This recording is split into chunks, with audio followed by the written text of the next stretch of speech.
Is this thing on? Welcome back to Big Mouth and fancy seeing you here in June. A very welcome, my friends, and especially my enemies. Come in, sit down, no touching. I don't do the touching. Weirdest intro ever, right? I've got the best intro. You know what's great about my intro? I don't have the TARDIS flying through into space. I don't have editing software, but I have the most unique intro ever. Welcome to Monday's edition of the Doctor Who Daily. If you're feeling charitable and you're seeing this pathetic, ugly mug and you're saying, this guy desperately needs some love, smash the subscribe button, smash the like button, and let's get on with today's edition of the Doctor Who Daily. Let's get on with this video. Fellow Doctor Who fans, I come today at your mercy to give you some honesty, some clarity. You see, I'm a very, very small YouTube channel. I've just been going over a year. And even though I've got over 830 subscribers, barely none of those subscribers bother watching my videos. I get about, 10 to 20 views on my Doctor Who videos. On my DC videos, I get, 50 to 100. But I'm patient. We'll see what happens. This channel may stay a mediocre unsuccess. But I'm used to talking to myself. A lot of the stuff the fandom menace say about this irritation of Doctor Who, the Chibnall era, is true. But I genuinely believe that most of the fandom menace are not Doctor Who fans. It's pretty easy to know your Doctor Who. Shall I tell you how you can do it? It's easy. If you're not a genuine fan, right, all you have to do is go on the official Doctor Who YouTube channel. Look, I said it like Jodie, didn't I? Or Sacha Dhawan, right? All you have to do is go on that channel and look at the regeneration video. You're clued up to every person who's played the Doctor, right? Or they've got a Gallifrey video.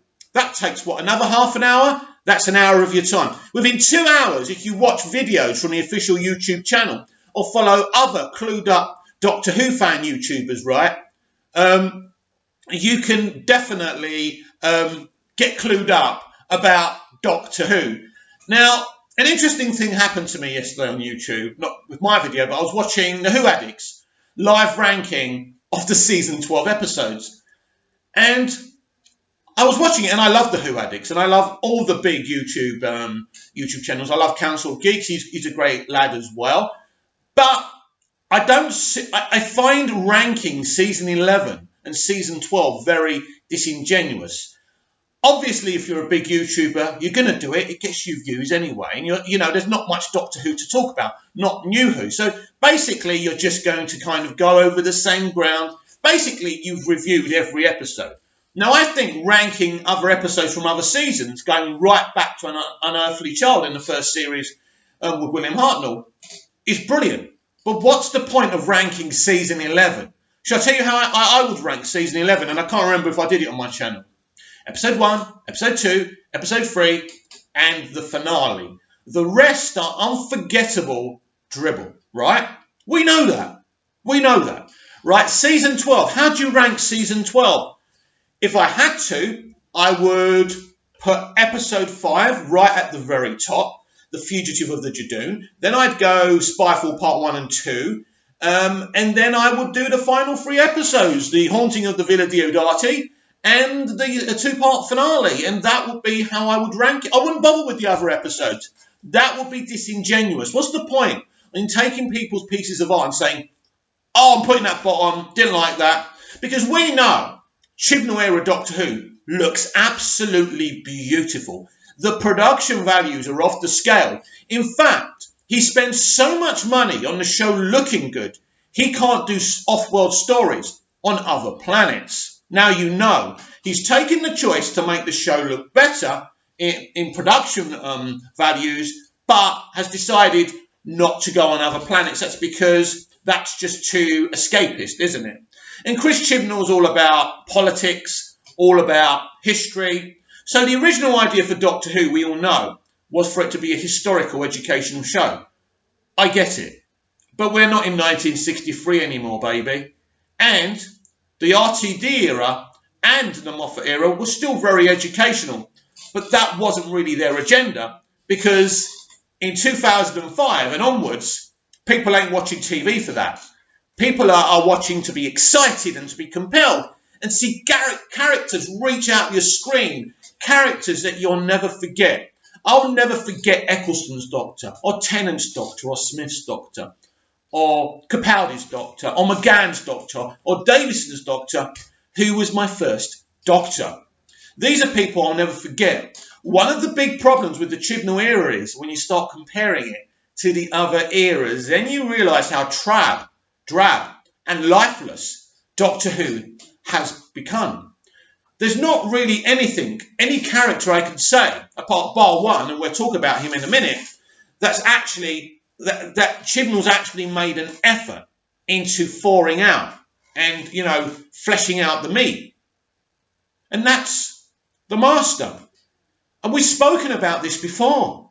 Why is Chibnall's Master one of the best masters in the history of the show?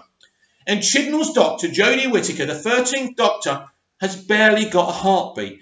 In fact, her reactions are very similar to her character's reactions in Broadchurch. And this is why a lot of us are saying she's not the Doctor. Because it's not because she's played by a female. That's nothing to do with it. Doctor Who can have a female Doctor. It can have a proper alien Doctor who looks like the reptiles from the sci-fi series V. The Doctor can regenerate into anything he or she wants. Not the point. Not the point. We've seen Jo Martin's Doctor. I've said I want her in a full series. I think something along those lines is going to happen in Series 13. Now, the truth of the matter is, the rumours about Chibnall quitting in the middle of shooting Season 12 were true. Not really being discussed anymore because he came back.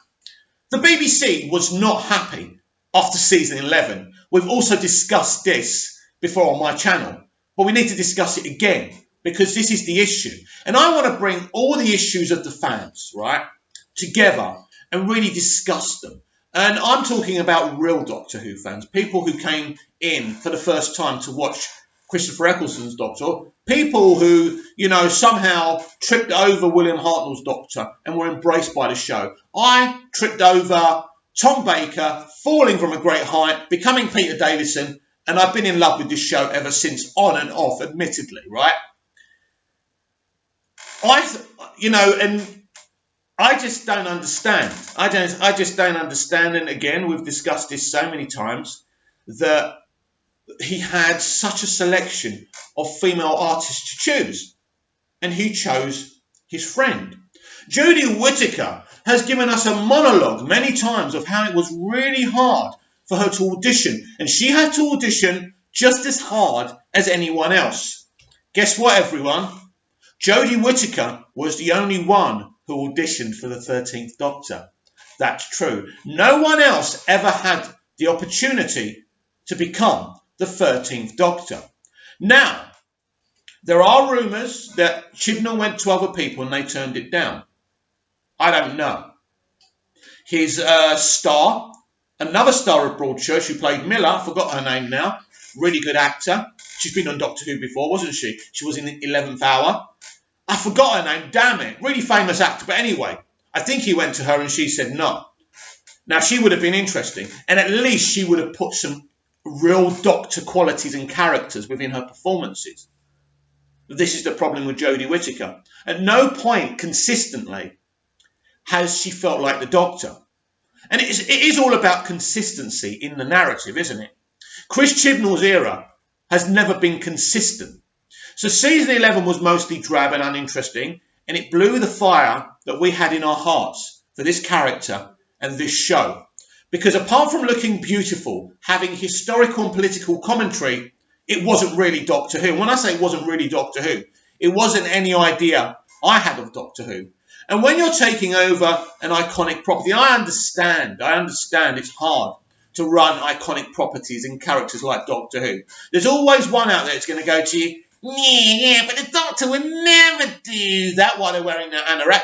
That must really piss people off. I get it, but we're not talking about these things. When I say that she doesn't feel like the Doctor, she just doesn't feel like the Doctor. Every previous actor who played the Doctor felt like the Doctor. Jesus Christ. River Pond. It is River Pond, right? Oh God, I'm just losing names today, right? So River Pond actually felt more like the Doctor than she does, right?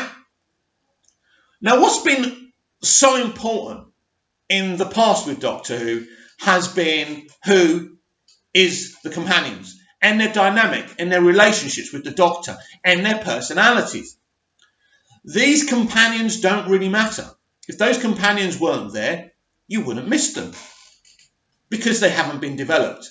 The Doctor hasn't been developed, but the Master's been developed. This is a curious element to me. What's going on? What is Chris Chibnall's mentality? What is he trying to do? But you know what? This season and this finale is a bit like the coronavirus. It's created this mass hysteria. But people are forgetting one thing. I know I've heard you're not supposed to mention the word coronavirus on YouTube. Hey, delete the video, I don't care. I'm not monetized, so. But the thing is, the same thing, because the coronavirus basically is just the flu. That's it. And if you don't cark it from a normal flu, you won't cark it and you won't really feel the consequences of the coronavirus. So this Timeless Child finale is very, very similar. What it does, everyone's losing their shit, their stuff, about how the timeline has been retconned, right? Meanwhile, everyone's forgotten that we have one of the most uninteresting, bland era of Doctor Who we've ever experienced, right? We listened to Verity Lambert's criticisms of why she believed Doctor Who was cancelled originally and how she wanted it to come back. That's interesting. I'd love to know what she would have thought of Chibnall's era. Of course, she would have known about Chris. She probably would have even met Chris before. She was very, very prominent within the industry, right? And a big Doctor Who fan, as well as being, the pioneer of the show. What is very interesting is that there is an incoherent Doctor Who now. So if I go back to An Unearthly Child, right, I look at it and I think, wow. When I see Barbara and Ian talking in the classroom about Susan, I think, wow, you could actually do this in the modern era. You could have two teachers being fascinated about this kid. Why is she so clever? Why is there things she knows? Why is there things she doesn't know? It is fucking brilliant. It's in black and white, but if you don't mind watching it in black and white, if you've never seen it before, if you tripped on this video and you're not actually a Doctor Who fan, go and watch it. Go and watch it. I think it might even be on YouTube, right? Go and watch it. The interactions with Barbara and Ian's kind of intrigue about this young girl. And then we meet Susan. Then we have these flashbacks when the teachers are stalking her in the car. They're following her because they're not sure she's actually living anywhere. They're worried about her, right? So they follow her. So then you get these flashbacks of her interactions, their interactions with her in the classroom, and how she's so clever. So clues are already there that pretty much she's from another planet, she's been to the future, she's been to the past. She knows stuff. So already, Carol Ann Ford's performance as Susan, again, very modern. The acting in this pilot is off the scale. We had nothing like this in The Woman Who Fell to Earth. These companions are drab and uninteresting, and it's nothing to do with the artist playing them. I feel bad for them because guess what? Guys and girls, you're in Doctor Who. So your performance and the characters you're playing are going to be looked at and analysed. But you knew that. You knew there could be a situation whether people like you or don't like you. It's nothing personal about you. This is Doctor Who. And I expect more from my companions, from my Doctor, than that. Drab, uninteresting characters who are just there to tick off a checklist. That's boring. Representational casting is important. The cast are talented actors. Mandip has been in Hollyoaks, right?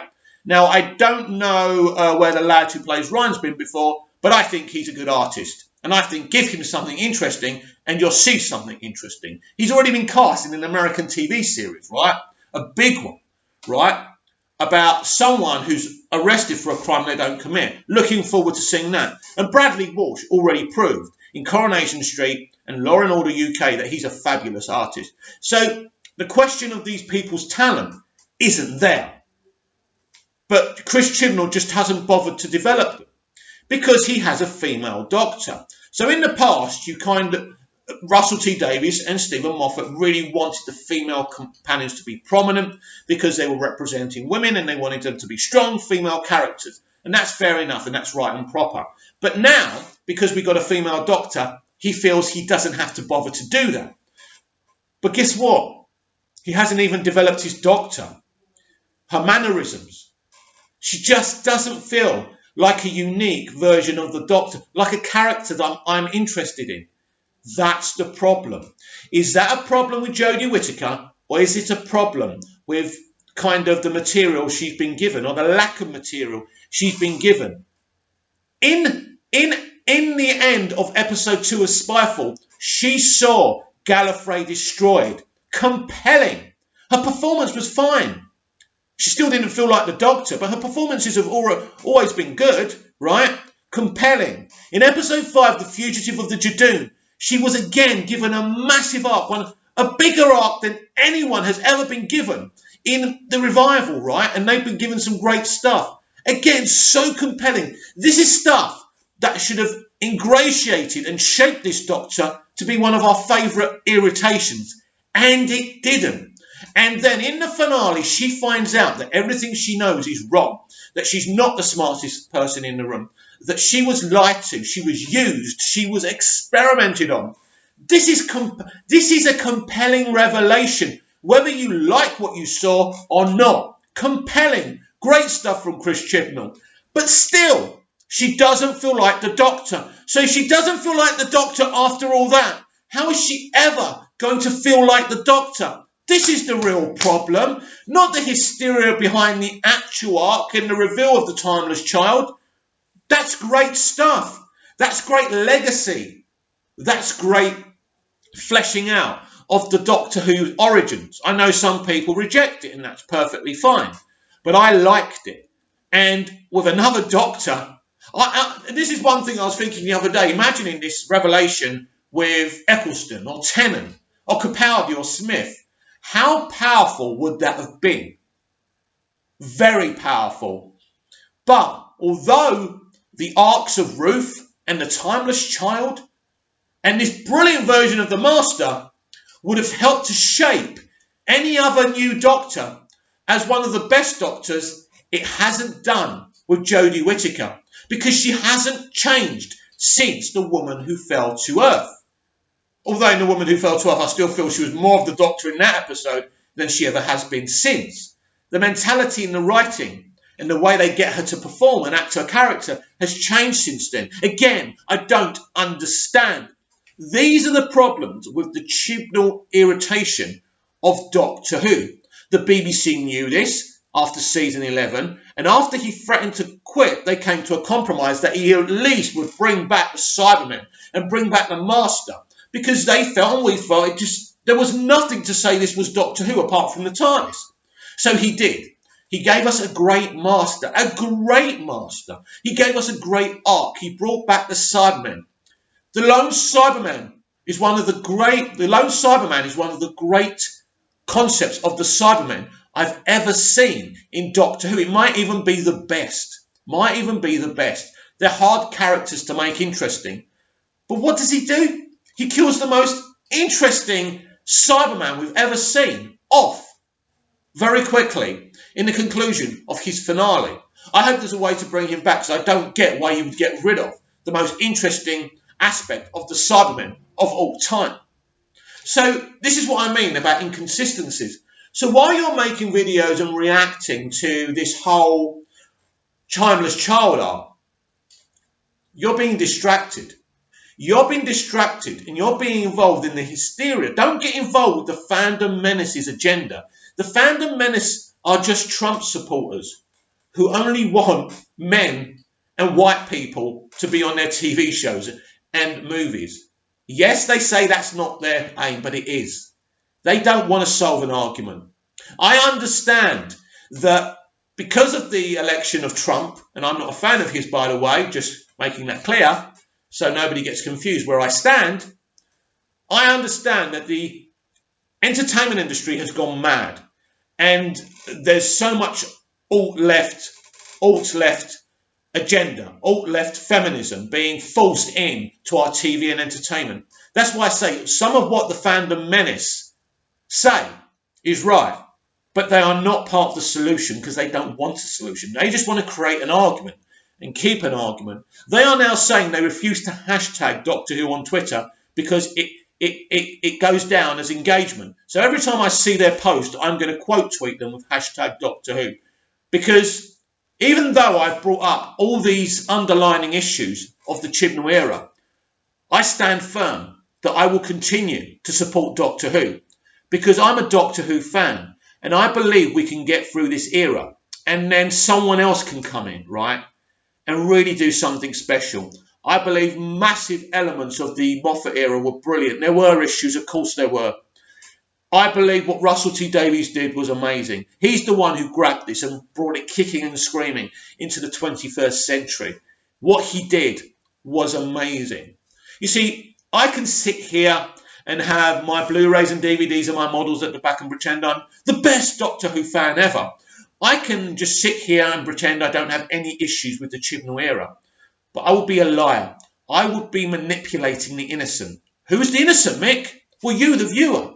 I will be trying to manipulate you that I'm the best fan ever. And the best fans ever don't moan or complain. But the best fans ever stand up to be counted and say how they feel. Or the best fans ever just watch the content, go back to the era they enjoy, right? You don't actually have to say anything. But high-profile Doctor Who YouTube channels are only talking about the Timeless Child reveal because that's what's going to get them super chats. That's what's going to make them money. That's what's going to get them good sponsorships. While they go over on Twitter and say, follow us, we only need about 5,000 more to get 20k. That's what they do. So I look for smaller Doctor Who YouTube channels. I always support smaller channels. I'm a really small channel. But at the end of the day, I'm not saying that the high-profile channels aren't doing a good job, because they are. But once you become successful, you have a different agenda. And if these big channels were so pure and their heart was in the right place, they wouldn't repetitively go on about the Timeless Child reveal. You've said your opinion once. Say it once and move on. I can go on YouTube right now and find many Fandom Menace videos. Doctor Who is finished. R.I.P. Doctor Who. Complain to Doctor Who. Blah, blah, blah. It's the same thing over and over again. It's the manipulation of the innocent. The issues I have come up with are serious creative issues that are there for all to see. Thank you for watching today's video. I hope you enjoyed it as much as I enjoyed making it. I will be back tomorrow with more Doctor Who Daily. Please like, share and subscribe. Comment down below and I'll be back tomorrow with even more Doctor Who Daily. See you then.